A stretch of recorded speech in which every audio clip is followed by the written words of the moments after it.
윤 대통령실부터 전면 손본다. 이제 인사쇄신, 좀 아까 유승민도 모든 주위에 아부하는 사람들 다 쳐내라 라고 진언을 했습니다만은, 글쎄 이게 충정인지 아니면 판 흔들기 위해서 나온 건지 요거는 조금 더 여러분과 함께 지켜보도록 하고요. 대통령실부터 전면 손본다라는 것은 이거는 이제 돌이킬 수 없는 강을 건넜다고 봅니다. 이제 계속 인사 쇄신, 전면적인 쇄신, 이 쇄신의 칼날이 어디까지 펼쳐질지 요거만 지금 남은 것 같은데요. 네. 대통령실, 그 중에서도 이제 홍보 라인이 자꾸 거론이 됩니다. 대통령이 지금까지 그렇게 아주 물론 뭐 대통령 처음 해봐서 그렇다라고 하는 그런 걸로 상당히 문매를 받은 적이 있습니다만은, 기본적으로 홍보와 정무 쪽이 좀 취약한 것 같다. 그래서 지금 홍보수석, 정무수석이 1순위로 거론이 되는데, 네, 제가 파악한 바로도 홍보 라인은 교체가 불가피하다라는 판단을 내렸다고 합니다. 지금 홍보수석이 최영범, 저와 같이 동아일보에서도 같이 일하고 SBS에도 주로 이제 일을 했고요. 대변인이 조선일보 출신의 강인선 이렇게 돼 있었는데요. 지금 여러분들이 아마 한두 번 들으셨겠지만, 지난 경기도지사에 나갔다가 아주 아쉽게 아슬아슬하게 낙마를 한 누굽니까? 김은혜 전 의원이죠. 전 의원이 홍보 쪽에 아마 홍보수석 쪽으로 다시 청와대에 복귀할 가능성이 매우 크다라고 하는 그런 그 취재 내용이 들어와 있습니다. 그렇다면은 아마 홍보수석과 호흡을 맞춰야 될 대변인도 교체가 불가피한 거 아니냐. 라서 홍보수석 최영범, 대변인 강인선의 세트로 교체할 가능성이 매우 크다 하는 얘기를 하는 것입니다. 민심 겸허히 받들 것이다 라고 하는 지금 저 얘기에 나는 나와 같이 일하는 대통령실 그런 그 스태프들을 아직도 내가 신뢰를 하고 있지만, 여러분들이 아니라고 하면은 교체하겠다. 모든 것을 여러분들 이 대통령의 시각보다도 바로 국민 여러분의 눈높이, 국민 여러분의 시선이 어디로 모아지는지 그것만 보고 뚜벅뚜벅 걸어가겠다라고 하는, 민심을 겸허히 받들 것이라는 얘기는 인사쇄신은 불가피하다는 얘기하고 똑같은 얘기가 됩니다. 그러니까 취임 100일 기자회견에서 나온 저 민심 얘기, 국민만 보고 가겠다는 얘기는 여러분들이 아니라고 하면은 다 바꾸겠다 하는 얘기입니다. 그것이 자기를 보좌하고 있는 대통령실에서 그 중에서도 홍보라인과 민정 파트를 교체를 하겠다. 정무죠, 정무. 지금 민정수석은 없앴으니까요. 정무수석이 바로 이진복, 부산 출신의 전 의원 이진복도 지금 좀 취약하다 하는 평가를 듣고요. 홍보라인은 뭔가 좀 체계적으로 딱딱딱딱 굴러가지가 않는다라서 홍보라인의 교체는 제가 보기에도 불가피하다고 판단이 됩니다. 따라서 홍보수석의 최영범, 대변인의 강인선, 두 분은 순차적으로 교체를 하거나 아니면 한꺼번에 세트로 교체될 가능성이 매우 크다라고 하는 그런 내용인데요. 네. 어제 나온 그 취임 100일 기자회견에서 이준석과의 갈등만 애들로 피했죠. 모든 것은 다 기자회견에 궁금한 거 다 물어보십시오. 원래 40분을 예정을 했는데 기자들의 질문이 더 쏟아지고 그래서 52분까지 이 12분이 더 지체가 됐다고 나오죠. 그런데 다른 것은 다 대통령이 거기에 맞게 이 머릿속에 있는 내용을 했는데, 이준석과의 갈등, 이것이 국민들 시각에서는 참 뭐 초미의 관심사였죠. 좀 내용 자체는 국민들이 이제 좀 피곤을 느낄 그럴 내용이지만, 아무튼 이준석과의 갈등이 가장 첨예한 여의도 정치판의 뜨거운 감자였기 때문에 이 답변을 어떻게 하나 아마 많은 분들이 궁금해했을 텐데 이걸 애둘러 피해갔죠. 저는 어제도 말씀드렸습니다만 논평을 통해서 이준석과의 갈등 얘기를 본격적으로 저렇게 취임 100일 동안 100일 기자회견에서 할 필요는 없었다. 어떠한 얘기를 해도 또 다른 또 도화선이 일어나가지고 이준석은 또 그걸 갖고 또 윤 대통령과 윤핵관들을 또 공격을 할 수밖에 없기 때문에, 그 애들로 피한 거는 그건 전략적으로 잘 했다라고 제가 어제 논평 시간에 말씀을 드렸습니다만, 지금도 변함이 없습니다. 근데 많은 분들은 윤석과의 갈등을 대통령이 전 국민을 통해서 국민께 직접 설명을 해 주지 못한 거에 대해서도 아쉽다라고 그런 식의 이 시선을 있는 것도 사실입니다만은, 좀 전에 그 기사를 다시 한번 살펴보도록 하겠습니다. 예, 윤 대통령 100일 기자회견 주요 문답 이걸 어제 정리를 해 드리겠습니다. 어제는 바로 이 취임 100일 기자회견 끝나자마자 바로 11시에 김동완의 하이파이브를 이어갔기 때문에 제가 주요 내용만 살짝 얘기를 했습니다만은 세계적으로 정리를 해 드리겠습니다. 계속 지지율이 낮게 나온다. 어떠한 그 방안이 있느냐라고 기자가 질문을 했습니다. 네, 여론조사 민심을 겸허히 받들겠다. 예, 바로 굉장히 진전된 내용이죠. 지금까지는 어땠습니까? 여론조사에 대해서 신경 안 쓴다라고 얘기를 했습니다. 그냥 국민만 보고 뚜벅뚜벅 가겠다. 매일매일 나오는 여론조사에서 그렇게 신경을 안 쓰겠다라고 얘기를 한 상태에서 민심을 겸허히 받들겠다라는 것은 대단히 큰 진전이다라는 것으로 저도 인식을 하고 있고요. 저부터 분골쇄신을 하겠다. 분골쇄신은 뭡니까? 분골, 뼈가루가 되도록 으스라지게 노력을 하겠다는 얘기입니다. 분골 참 어마무시한 얘기죠. 뼈를 갈아서 쇄신 몸을 불태우겠다라고 하는 그런 그 내용인데요. 인사 문제에 대해서도 어제 얘기가 안 나올 수가 없는 상황인데요. 인사쇄신은 국면 전환, 지지율 반등 등 정치적 목적을 가져서는 안 된다. 인사쇄신은 인사쇄신 그 자체로 더 효율적인 그런 방안을 차지하지 지금 정치적으로 코너에 몰렸다고 해서 이렇게 땜방식의, 땜질식의 그런 인사쇄신은 안 하겠다라고 하는 내용을 어제 밝혔습니다. 세 번째, 담대한 구상, 대북정책. 이것도 어제 나왔죠. 힘에 의한 현상 변경은 원치 않는다.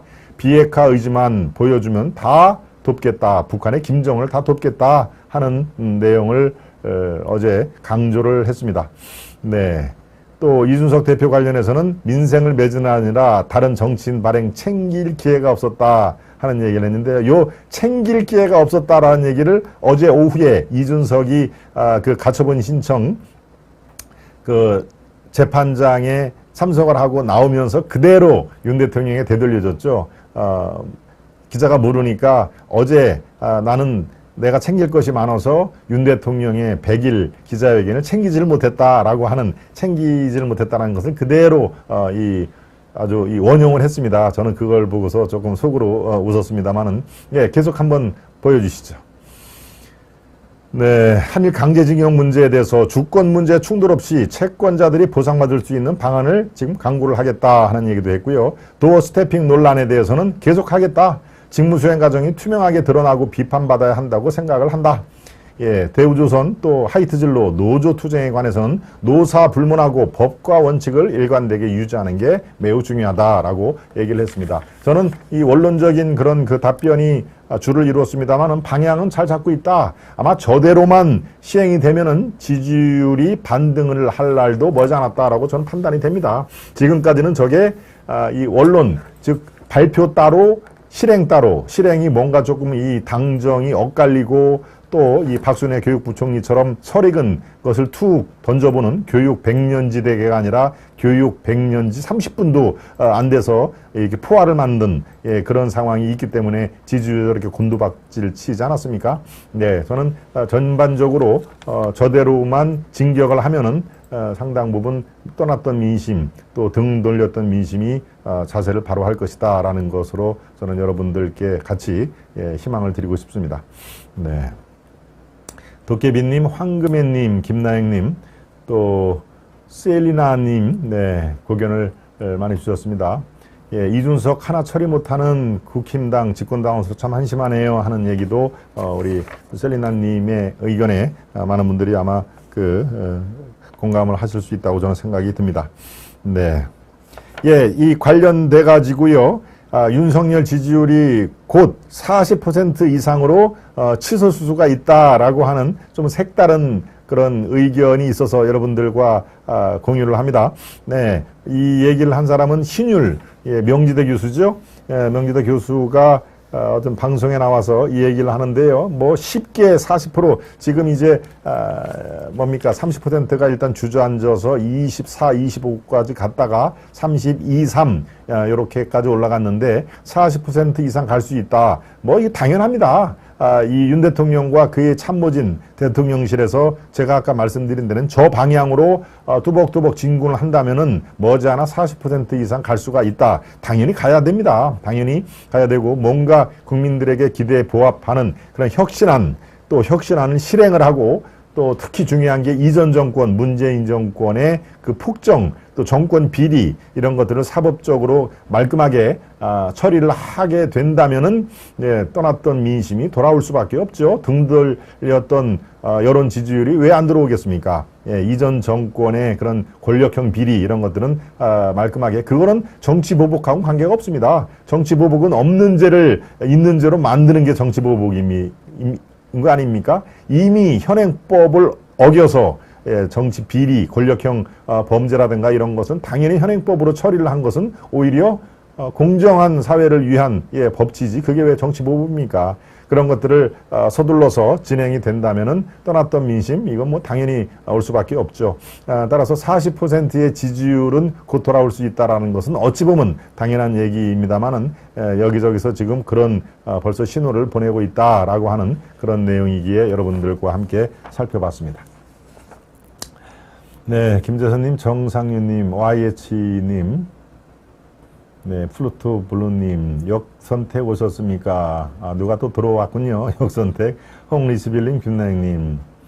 예, 자기 잘못 뒤돌아보지 못하는 인간은 떠나야 합니다. 이재명이랑 뭐가 다릅니까? 예, 봉수님이라는 분이 들어와서 또 이제 아주 다른 의견을 얘기를 합니다만 인신 공격이 아니라면요 여러분들 뭐라고 얘기하나 뭐 지켜보는 것도 흥미 있습니다. 상대방에 대한 인신 공격 특히 우리 시청자 여러분 특정인에 대해서 뭐 예컨대 알지도 못하면서 뭘 얘기를 하느냐 이런 식의 인신 공격은 정말 이거는 뭐 그렇습니다. 이건 따끔한 이제 질책이 이어져야 되고요. 네.